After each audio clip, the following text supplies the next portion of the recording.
বাচ্চাটা হয়ে উঠে দাঁড়ায়, তাহলে হয়তো আমার বাড়িতে ঝামেলা আসবে, তাই না? আমাকে হয়তো এই পাড়ার থেকে উচ্ছেদ করবে, এমন আমরা ভীত।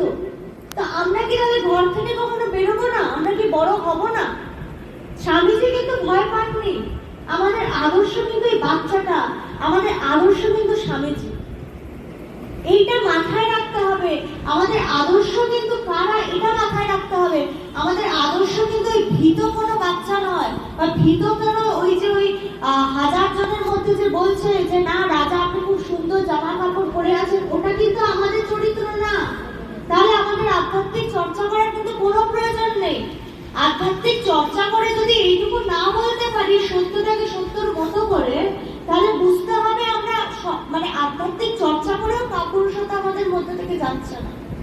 এই চর্চা যে করছি এটা পুরো বৃথা।